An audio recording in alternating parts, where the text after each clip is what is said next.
The Anchor Hocking Glass Corporation brings you Crime Photographer.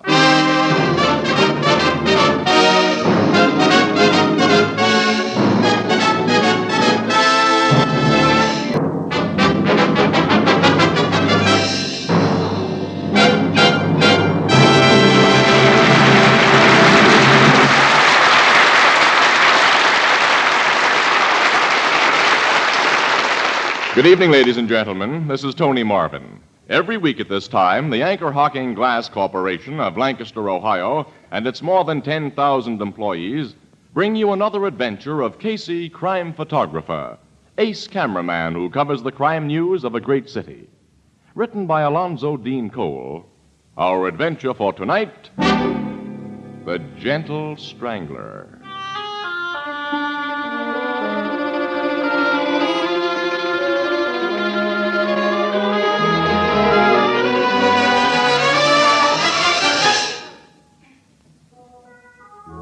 April, spring, around 9 o'clock in the evening. A quiet neighborhood.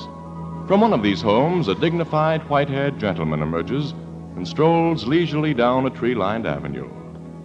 A man appears from the shadow of one of the trees and... Pardon me? Can I beg the favor of a light? Light? I wish to smoke. I have a cigarette and no match. Oh, certainly. My lighter. Thank you. You are Judge Whitcomb, are you not? Yes, yes. I have seen your pictures in the papers. Really? May I walk with you to the next corner? If you wish. Good evening, Judge. Oh, good evening, Dr. Crawford. Beautiful night. Lovely, lovely. Spring is finally here. Yes, yes. Spring. The end of winter. The beginning. I don't recognize you, sir. You live in this neighborhood? No. I do not live anywhere. I beg your pardon? I say, I do not live. I do not understand. You will. Because the dead do not live. The dead? Yes, Judge Whitcomb. This clump of evergreens here. They are the dense. They cast deep shadows. Why are you choking me?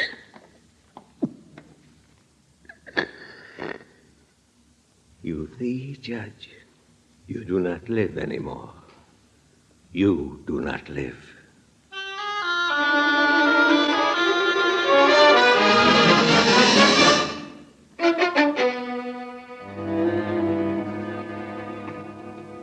Hold it a second, guys, will you? I want to get a shot of you putting that body in the dead wagon. Okay, Casey. Okay, got it. Thank you. Slide him in, Jim. Let's go. Now, Logan, how did old Judge Whitcomb get it, huh? Oh, the captain's just been telling me you were strangled, Casey, by a person unknown. Strangled? Like Assistant District Attorney Dunning got his last week. And are you newspaper people going to make things sweet for me, Miss Williams, if I don't crack both cases in a hurry? When big shot citizens like a judge and an assistant DA aren't safe within a few minutes' walk of their own front doors, pal, there's obviously something wrong someplace. I'm in no mood for kidding. Who said I was kidding? You're nuts. Okay. When was the judge strangled? About 9 o'clock. He'd started out for his usual evening walk.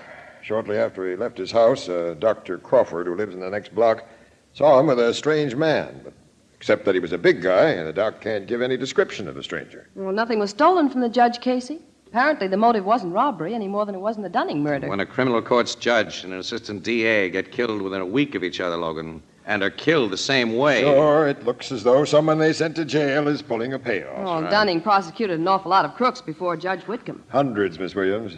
It won't be easy to figure the particular one who killed them both. This thing tonight at least looks like a tie-up, though. Yeah, the man last seen with the judge is described as big. That's something. Well, I'm heading downtown to check all cases Dunning prosecuted in Whitcomb's court. Then we'll see how much those somethings are.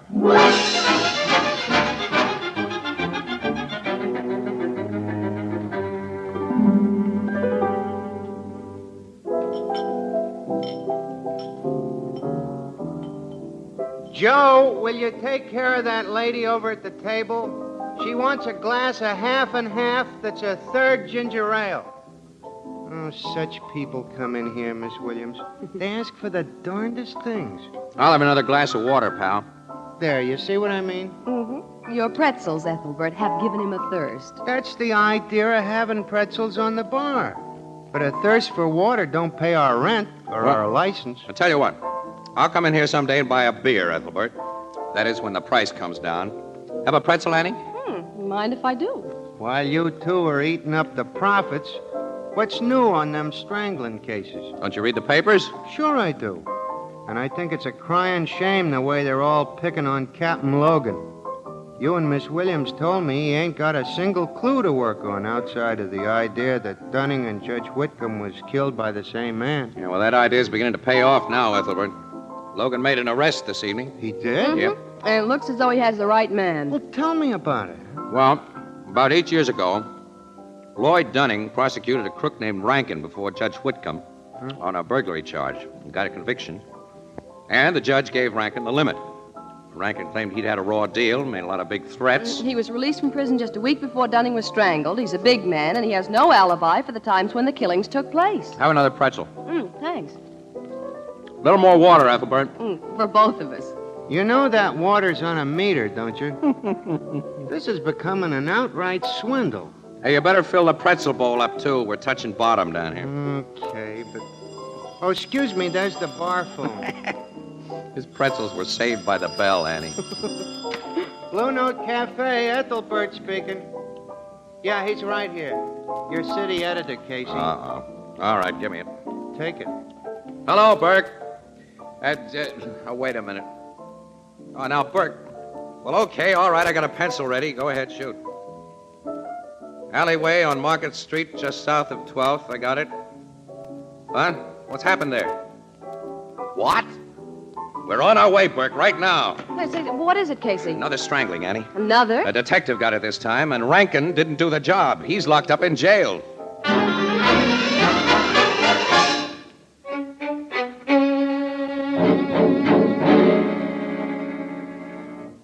That corpse was Barney Lennon, Casey. One of my homicide guys and one of the best. Yes, he was a swell cop, Logan. Swell guy, too. You know, this Strangler must be an awfully strong guy. Barney was no pushover. Well, the Strangler must have gotten him unawares. He must have. You know, Barney Lennon must have arrested the man whom Dunning prosecuted and Judge Whitcomb sentenced. Oh, maybe these three stranglings are wholly unrelated. Maybe we're dealing with a maniac. Well, the killer may be a maniac, Logan, but it's stretching that long arm of coincidence too far to believe that these three jobs are unrelated. Yes, 3 law enforcement officers in the same way and within 3 weeks. Yeah, a job a week. The killer may give us proof of relationship, Logan. Next week.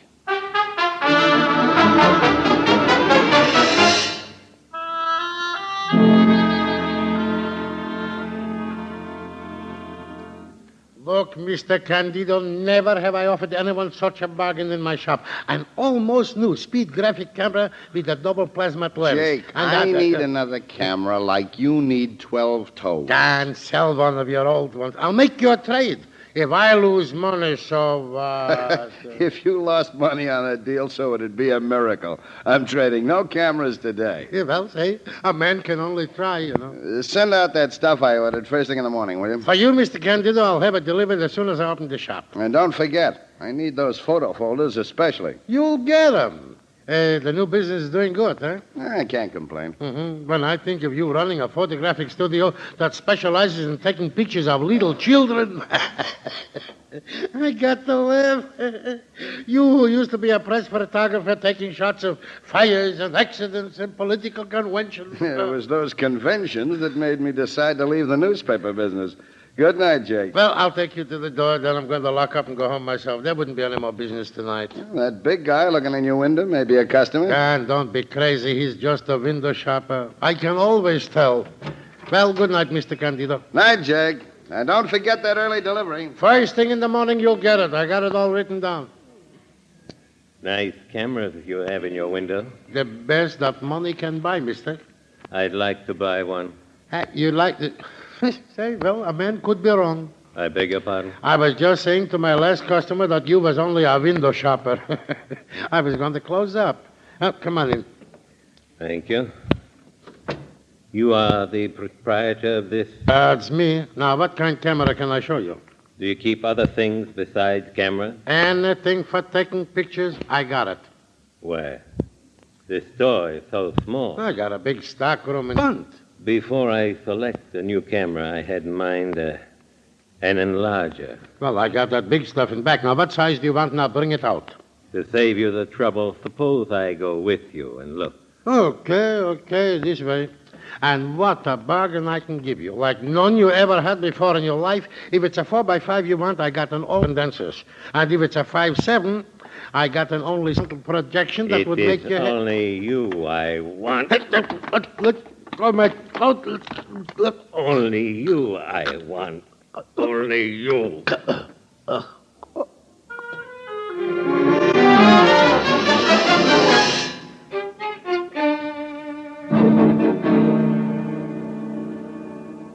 This strangling proves we're dealing with a madman, Casey. This Jake Blumberg had nothing to do with the law. He simply ran a little camera shop. Jake once had something to do with law enforcement, Logan. Yeah? What, Casey? He was the star witness, Annie, in a murder case. Say, I remember now. Yeah, I thought you would, pal. It was his testimony that got that Ivanov girl a death sentence. Mm-hmm. You remember the rest? Barney Lennon arrested her. Dunning prosecuted her. Judge Whitcomb sentenced her. Right. Casey. Yeah. I'm the guy who dug up the evidence against her. I must be next on the Strangler's list.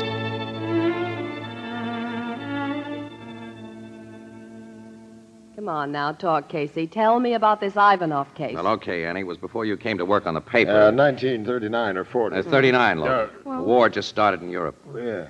Well, a gal named Irene Ivanov was suspected of poisoning some guy. She handed him a poisoned cocktail But, one night. Casey, what did you have to do with this case? Casey discovered that Irene Ivanov had bought the poison at Jake Blumberg's camera shop in the form of a chemical used in developing photographs.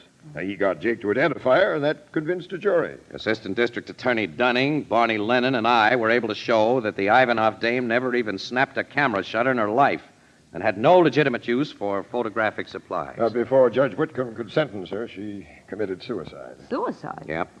Got hold of a razor blade in jail and cut her wrists. When her mother heard the news, she had a fatal heart attack, and they were buried together. Now, this Irene was an only child. But, Casey, how does the Strangler tie in with this? You say the Ivanov girl was an only child and that she and her mother are dead. Mm-hmm. Well, what about the father? Before the murder, he had gone back to Russia, Annie. The Soviet government, with a war headed its way, kept him over there. When he heard what had happened to his wife and daughter, Miss Williams, the poor fella had to be put in a madhouse. Well, you think he's been released and is back in this country? It's possible. After what's happened, I'd say it's probable. Oh. Well, then all you have to do is to find him Miss and... Williams, how do you find a man you've never seen and who has no criminal record? Now, the only thing I can remember, even being said about him, Logan, in a descriptive way, I mean, was that he was a big and a gentle guy. I don't remember the gentle part, but his bigness clicked with me as soon as you mentioned the Ivanov case. Did anybody see a big guy come into this camera shop before Jake was killed? I don't know, but the last sale he made before he was killed was for stuff to be delivered to a Mr. P. Candido. Candido? Yeah, here's his order book with the name and address. Hey, that's Pat Candido. Pat? Sure, Pat Candido. You know him, Logan. He used to be an on the news. Yeah. And if Pat happened to see that big guy... It's been his business to notice things. Come on, we're calling on Candido right away.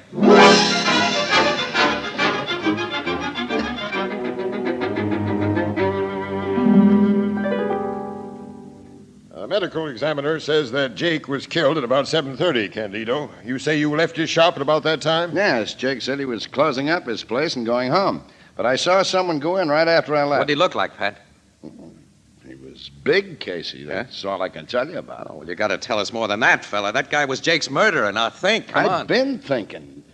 He was just a big guy I saw looking in a window and never expected to see again. You were supposed to be a hot press photographer before you got soft and went into the baby picture racket. You were supposed to have a nose for news. Oh, was my nose supposed to tell me he was going to commit a murder? Oh, I'm sorry, Pat. I'm sorry I let you down, Casey, but I just don't remember. Wait a minute. That big guy has eyes like a baby's. Like a bit. What do you mean? I take pictures of young kids all day, and, well, the babies, the infants, their eyes are different. They seldom focus when they look at you. They seem to look through you and all around you and not at you. Yeah, I know what you mean, Pat, but that isn't much help. Is that the best you can do for us, huh? That's all I can do for you. Yeah, well, thanks, pal. It's at least more than we had before. Well, now, that isn't enough to give Casey warning of a man who undoubtedly intends to strangle him next week. Now, what are you going to do about that, Captain Logan? Don't worry, Miss Williams. Casey won't be alone any moment of the day or night from now on. What do you mean I won't be alone? Well, I'm not particularly concerned about your skin, but I want to catch a murderer and you're bait. Wherever you go and whatever you do, a cop will be right beside you.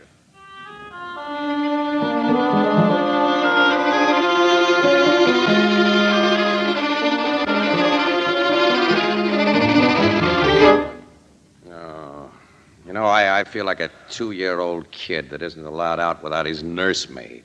It's bad enough in the daytime, but when I have to look at one of you cops in my own apartment at night here... I don't like it any better than you do, Casey. If you were a pleasant company, it wouldn't be so bad, but you do nothing but gripe. Well, I'm sorry, Mac. Would you like a drink? I would, yeah. But if I touched a drop and the captain found it out, I'd be back to pavement pounding in a uniform. When he gives orders to guard a guy, he means you don't do it with liquor under your belt. Nuts. There isn't even any sociability with you lugs. Well, you ought to be glad we're on our toes. You know, Casey, it's just a week ago tonight since Jake Blumberg was knocked off. And you're next. I could handle that Strangler by myself. I'm not anemic, you know. You don't know the guy, Casey. Wonder if Ivanov has a Russian accent. No, it isn't likely. He was brought to this country as a kid and lived here most of his life. Yeah, that's right. Well, it's almost midnight, Mac. Yeah. I start work tomorrow on the 8 a.m. shift, so I might as well hit the sack again. I'll be able to do a little sleeping myself tonight. Hope my relief shows up at 12 sharp. Who is your relief tonight? Oh, some guy named Norris. I don't know him. He's a uniformed cop from the precinct house. A uniformed cop? Yeah, Detective Bureau hasn't enough men to do all its work right now, Casey. We homicide guys especially have more than we can do. I know that. Of course, a plain-clothes guy like me will pick you up in the morning. That'll be something I'll look forward to. Yeah. Well, I hope Patrolman Norris won't mind a little fancy snoring. Well, I'm going to change into my pajamas.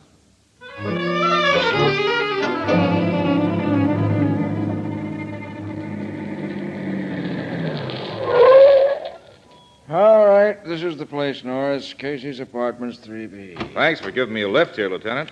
It's all right, I was going this way. Now, remember your instructions, lad. No sleeping on this job. Keep your eyes open and your ears working. Anything happened to Casey while you're on duty, it'll be too bad for you. And if you're lucky enough to nab the Strangler, you can store away that uniform and get yourself a detective shield. I'll be on the job, sir. All right, you find a drive-it-yourself elevator back of the lobby stairs. Good night, Norris. Night, Lieutenant.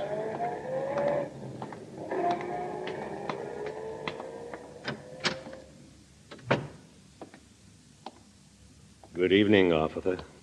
Evening. Going to Mr. Casey's apartment? Who wants to know? I'm a friend of his. Just left him. The detective with him said he was expecting his relief. Oh, I see. Here's the elevator. I just got out of it. Press number 3 button there. Oh, thanks. You went to sleep nice and quiet, officer. Hardly a sound. Now I'll take you to the roof and tie you up. You're big like me. Your uniform will fit me fine.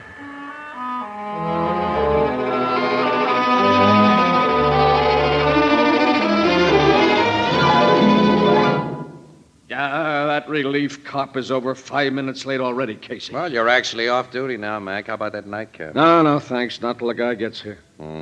Here I'm all ready to hit the beauty rest, and you keep me up because I want to give you a little hospitality before you shove off. Well, there's your relief. Now I'll get him. Yep. Keep away from that door, Casey. What do you mean? It just might be the bird I'm guarding you against. Oh, nuts. Who's there? Officer Norris, 23rd Precinct. Okay, just a minute. Cop with a lisp. One of our best dicks on the safe and loft squad stutters. Yeah, I know him. All right, come in, Norris. Thanks. I'm your relief. Yeah, and a late relief. I'm sorry, it couldn't be helped. Yeah, well, I'm sorry, too. All right, give me that nightcap, Casey, and I'll get out of here. Okay, Mac. How about you, Norris? No, thank you. I guess you know your orders. Yes. You know, I never run into you before, Norris. My name's McAvoy. Nice to know you. I'm Casey. Nice to meet you. Thanks. Here's your poison, Mac. Oh, thanks, Casey. Well, here's how. How? Well, I'm heading for home now. You lock the door when I go out, Norris, and take care of this lug Casey. I'll take care of him. You'll find me a pain in the neck, but you'll have to stand for that. Sock him if he gripes too much and put him to sleep. I may do that. Go on, get out of here, Mac. Yeah, I'm on the way, Casey. Good night. Good night. Good night. Now, I'll lock the door. I'm going to bed, Norris. There's a lot of magazines on that table for you to read if you want. Some books in that case and this bottle. Help yourself to all of them. Thanks very much. You got a long, dreary night ahead of you. All nights are long. Well, I'd hate to have your job, sitting up guarding a guy that snores. Maybe you won't snore tonight. You're an optimist. Well, good night. Good night. Say, Yes? how did a guy like you ever decide to be a cop? It was a means to an end. What end? Excuse me, I'm getting kind of personal on such short acquaintance, but you seem such a gentle sort of fellow that I... Gentle? Why do you look at me like that, Mr. Casey? Just sizing you up. How do you size me up? Okay. You're okay. Think I'll have a nightcap. I prescribe it. Sure you won't join me? No, thank you. Detective McAvoy should be out of the building now. Well, on his way home, don't you think? Yeah. I think so, too. And since we won't be disturbed... No, you don't! My eyes! The whiskey! Yeah, I've got a full glass right in them. Ivanov. I've got my hands on you now. You'll die like the others who killed my daughter. Hey, you can't move so quick. But you're not going to strangle I can see. Again, I have a gun. You won't use it, though. How was that for size? Now try this on your whiskers.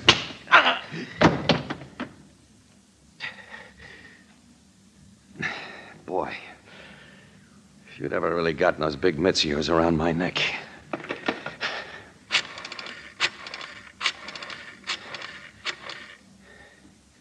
Hello, headquarters. Give me Captain Logan, will you? He isn't in, huh? Well, when he comes in, tell him Casey called. And to send a wagon up to my joint for the Strangler. Yeah, he's sleeping right now in my apartment, and I'm afraid I'll wake him up if I start to snore. Oh, wait a minute. Give Logan another message for me. Tell him my opinion of his idea about having me guarded is phooey.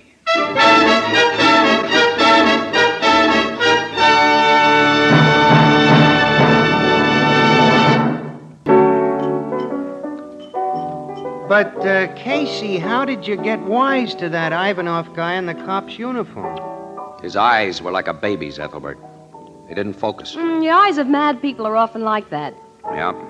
And Ivanov is as crazy as they come, poor devil. He's going to spend the rest of his life in a nut house. Of course, those funny eyes Pat Candido noticed put me on guard, you see.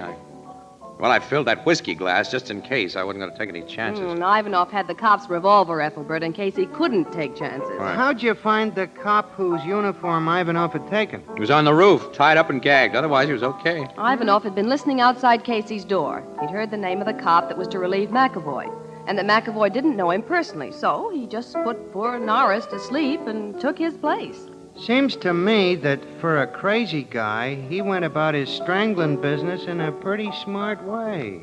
Well, insane people often have a very sane side, pal. And vice versa. Why look at me?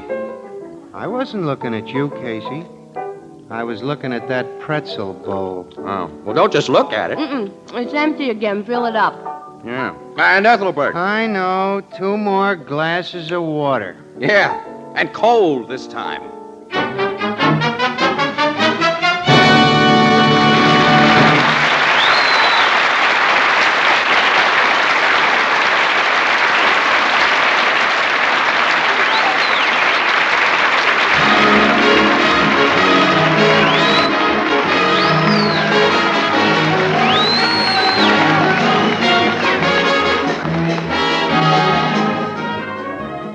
Crime Photographer, starring Stotts Cotsworth as Casey, is brought to you each Thursday by the Anchor Hocking Glass Corporation and is directed by John Dietz. The original music is by Archie Bleyer, and the program features Miss Jan Miner as Anne and John Gibson as Ethelbert. Herman Chittison is the Blue Note pianist. This is Tony Marvin saying goodnight for the Anchor Hocking Glass Corporation of Lancaster, Ohio, with offices in all principal cities of the United States and Canada.